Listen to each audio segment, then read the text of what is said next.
আল বদর, আল শামস এবং রাজাকারের বাচ্চারা এবং নাতিপুতিরা, আল শামস, আল বদর, রাজাকারের নাতিপুতিরা মিলেমিশে আবারও ৩২ নম্বর ভাঙতে আসছে।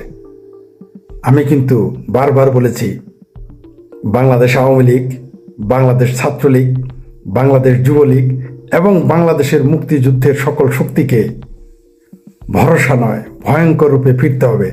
তা না হলে এই বাংলাদেশকে বাংলাদেশ রাখা যাবে না। বাংলাদেশ বিরোধী যত শক্তি আছে তাদের নির্মূল করতে হবে, আর ছাড় নয়। আপনারা দেখেছেন তো, এদের কোনোদিনই আপনি যতই সুযোগ সুবিধা দেন, যতই ছাড় দেন, এরা কোনোদিনই বাংলাদেশের জন্ম মেনে নিবে না। এরা কখনোই বাংলাদেশের মুক্তিযুদ্ধের যত স্মৃতি, মুক্তিযুদ্ধের যত চিহ্ন, তা তারা ধ্বংস না করে ছাড়বে না। এরা বঙ্গবন্ধুকে সহ্য করতে পারবে না। এরা বাংলাদেশের মানচিত্র পছন্দ করে না, করতে পারে না। এরা যদিও বাংলাদেশের পতাকা মাথায় বেঁধে এনে বাংলাদেশের পোস্ট কোড ৩২ নম্বর ভাঙতে আসে। সুতরাং আপনি যাদের মনে করতেছেন যে এদের ক্ষমা করে দিলেই এরা আপনাকে ক্ষমা করে দিবে, তা কখনোই করবে না, করে না। বাংলাদেশের মানুষ রাজাকার আল বদরকে ক্ষমা করে দিতে পারে।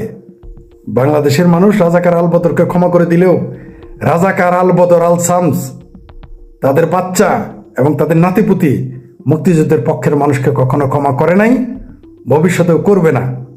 আজকে আপনারা তার প্রমাণ দেখতে পেয়েছেন।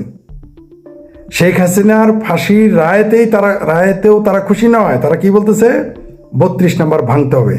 কেন ৩২ নম্বর ভাঙতে চায়? কেন ৩২ নম্বর ভাঙতে চায়? কি কারণে ভাঙতে চায়?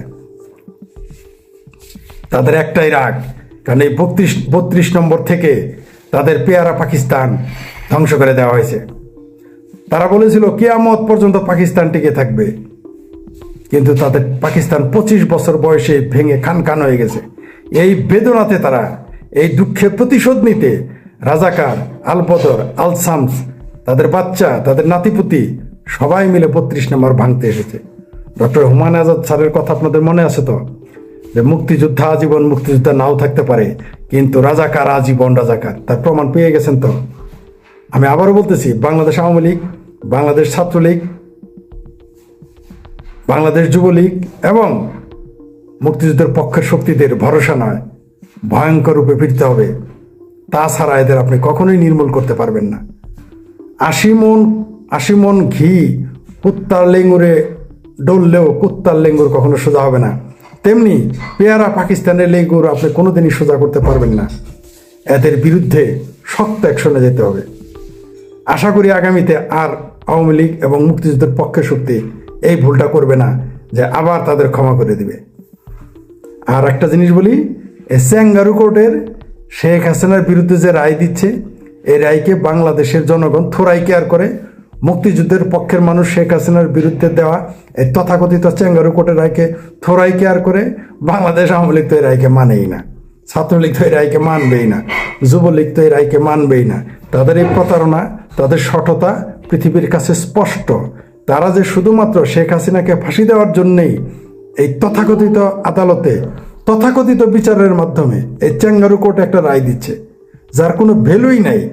আমরা দেখলাম যাদের বিরুদ্ধে হত্যা মামলা না হইল, যাদের হত্যা করা হয়েছে বলা হয়েছে, তারা দেখি শহীদানরা কবর থেকে ফিরে এসেছে। শেখ হাসিনার উকিল নাই, শেখ হাসিনার উকিল দেওয়া হয় নাই তার পক্ষে কথা বলার। এটা আন্তর্জাতিক মানের বিচার। এটাই আমরা দেখলাম বিএনপি যখন রাজাকার আল বদর, আল শামসদের যুদ্ধাপরাধীদের বিচারের জন্য আমরা গণজাগরণ মঞ্চে আন্দোলন করলাম এবং তাদের ফাঁসির রায় কার্যকর করলাম, তখন মির্জা ফখরুল সাহেবরা কত কথা বললেন। এখন তারা কোথায়?